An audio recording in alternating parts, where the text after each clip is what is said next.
This one's been a long time coming. Hello, Cascadia. The Brooks Cascadia has always been a shoe that hasn't really worked for me or my trail running.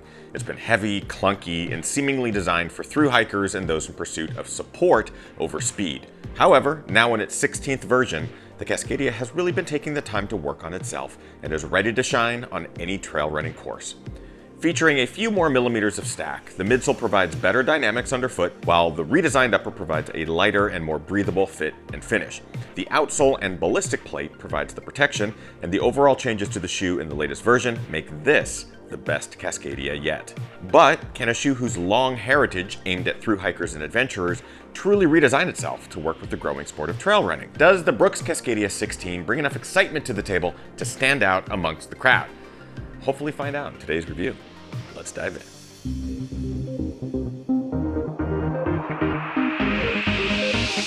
Ginger Runner. What is up, everybody? Ethan Newberry, the Ginger Runner, here for another Ginger Runner review. Today, I'm pretty sure this is the first time I am reviewing the Brooks Cascadia.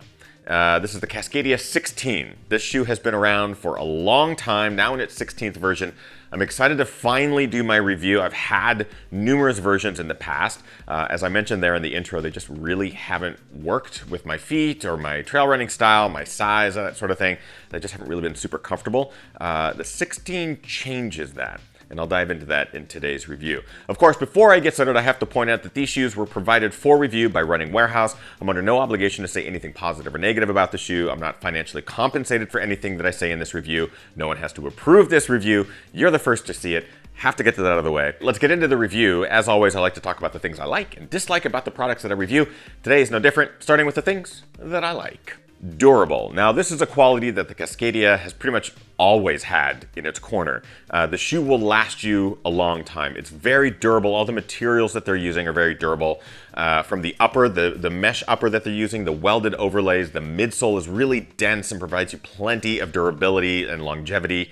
The outsole with this rubber, everything just lasts a long time and definitely protects you from all the elements, everything that you can throw at it. I mean, the shoe was essentially designed as a thru hiker shoe, more comfortable, kind of lightweight version for thru hikers. It's designed to hold up to long, long miles. I'm happy to report that it still does. This is a very durable shoe. Grip. So the Brooks Cascadia 16 uses the Trail Track rubber as the outsole. I apologize in advance. It's extremely muddy here in the Pacific Northwest, has been for a couple of weeks. So the shoe is obviously very dirty, but the rubber is holding up really, really well. I'm not getting any real wear in the lugs themselves. The lugs are big and hardy, like eagle talons. They're gonna grip that terrain and give you plenty of grip. Climbing mountains, descending mountains. That's definitely one thing that I really like about the shoe is the amount of grip that it has. I do think that the rubber is extremely hydrophobic, so any sort of wet surfaces on rocks or roots, the rubber does tend to want to slide. It's not as bad as I've experienced in other shoes. Overall, I've been pretty damn pleased with the Cascadia 16's overall grip. And finally, protection. Obviously, the Cascadia has a long lineage of just being a really protective shoe. Now in this form, where it is a bit lighter and more flexible and better for trail running, it still provides that level of protection that you've come to expect from a Cascadia, which I'm happy to see. So the upper has all of these welded overlays that protect the toes. You also have it around the heel, a really good solid heel counter. The outsole itself, as I mentioned in the previous like, that rubber also provides protection, as well as the ballistic plate through the midsole. From all sides, this shoe provides you with plenty of durability and protection, and the overall shoe experience is one like a tank, meant to fit around your foot. It just is bomb-proof, and it's nice to be able to review another bomb-proof shoe. It's been a long time since I've felt a shoe this sturdy and hardy. So it feels good, especially as we go into the winter months. It's gonna be one that holds up quite well. That being said, my ghosts and ghouls, it's not all tricks and treats. There are a couple of dislikes that I have amongst these feats that I'm quick to point out that I just made that up. I'm not sure if I should be impressed or disappointed in myself. I'll have a little conversation with myself later and we'll discuss it. All that being said, it's not all likes. There are a couple of things I dislike. Let's get to those now. Stiff. So the shoe, is primarily in the midsole, is not as forgiving as advertised. The DNA Loft version 2 midsole material, they have a bit more stack as advertised, but it's not as plush or as soft as I think is intended. It is a harsher, stiffer ride, and you definitely feel that midsole in combination with that full rubber outsole and then the ballistic plate. It just doesn't make for a very soft and cushioned shoe, despite the fact that it does have a higher stack height. So the overall stiffness of the shoe, you're gonna feel. The overall stiffness of the midsole, that durometer, you're gonna feel that as well. So it's gonna be less forgiving and won't necessarily eat up all the sharp, intricate objects that you might be stepping on, the technical terrain. It won't absorb it quite as much as you would hope. And narrowness. So this is something that the Cascadia has always had, and this is sort of one of the main reasons that the shoe hasn't always worked for me.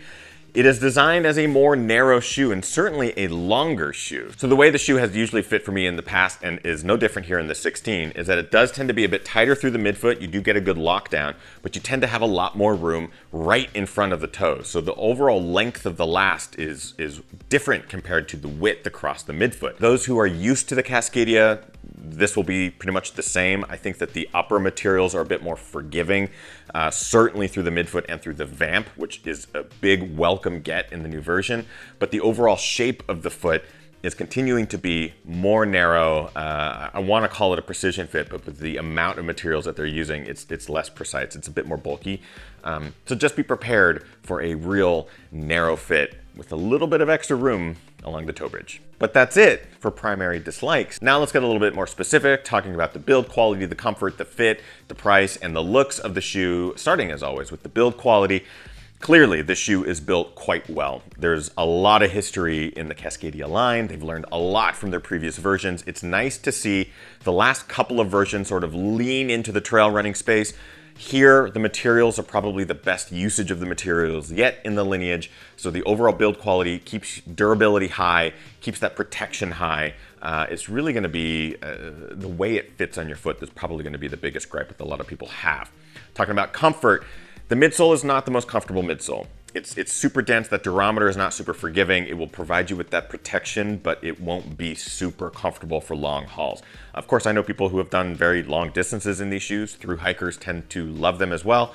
But for me, I don't know, my feet get really fatigued on runs anything longer than 10, 12 miles. Fit, this is gonna be the biggest problem, as I sort of mentioned. It's a bit narrow. I think people are gonna notice it right off the bat. The shoe is built narrow. You'll feel it. You'll have that little extra room here through the toe box, which is not necessarily a good thing. As your toes move around, they do tend to chafe a bit more. I was able to get a pretty decent lockdown, but the overall fit is probably going to be a problem for a lot of people. I wear size 11. This is a size 11. That's not the discrepancy. It's just along with the overall shape of the shoe itself. Price at $129. I think that's a pretty decent price for this shoe. It will last you a number of miles. It'll obviously last you a long time with that durability. So I think you're gonna get a lot of miles out of a shoe that's $130, which, you know, is good. It's just gonna really come down to, does it fit your foot? Looks, I would call this the ketchup and mustard version of the shoe, which for some might not be a bad thing. For me, I think it's not quite what I like. The overall design of the shoe, though, they're definitely working with more modern cuts and angles, which I think is cool. The shoe has certainly grown up a lot. So the look is going to be kind of in the eye of the beholder here. This is not my favorite colorway, but the design is improved and more modern. Bringing us to our conclusion. So is the Brooks Cascadia 16 a shoe that I could find myself running ultras in? Well, the Brooks Cascadia 16 is the best Cascadia yet. In fact, I believe it's the first one that I've really reviewed on this channel, and that is for a good reason, because I think they finally got it into a place where I'm finding joy in it, and I want to put it on my feet and run trails in it, especially now that the conditions are getting sloppier and rougher out there. The shoe certainly excels in those types of conditions. That being said, the shoe is not without its flaws that sort of keep it in its own corner.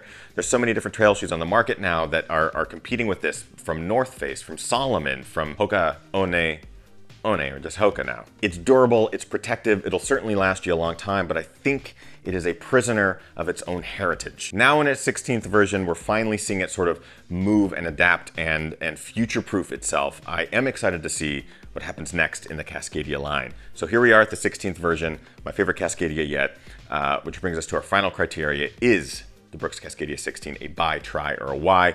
In my opinion, this is a solid try. If you have been scared of the Cascadia or have not liked them in the past, like myself, the 16 definitely is one that you should try. So that is where I will leave this review. Now, my question definitely turns to you. Have you run in the Cascadia 16 or any of the previous versions of the Cascadia? In the comments of this video, let us know what you think of them, because I'm super curious. This is a really popular shoe and a lot of trail runners that run in them, but I know a lot of trail runners that they don't work with. So I'm curious. Let us know in the comments below. If you want more information or you want to grab a pair of the Cascadia 16s for yourself, I have a link in the description. It is a Running Warehouse affiliate link. It costs you nothing. It does help the channel out, so consider using that if you're going to go snag a pair of these for yourself, or really any running gear whatsoever. And if you join the GR crew, you get to get an additional discount code and a whole bunch of discount codes through different websites and different brands and stuff like that. So consider doing that at patreon.com/thegingerrunner. That is it, my friends, for today's review. I hope you enjoyed it. If you did, make sure you like, favorite, subscribe to the channel, all that good stuff. In the meantime, get out there, train hard, race harder, and party the hardest. I know I am. We'll see you guys next week.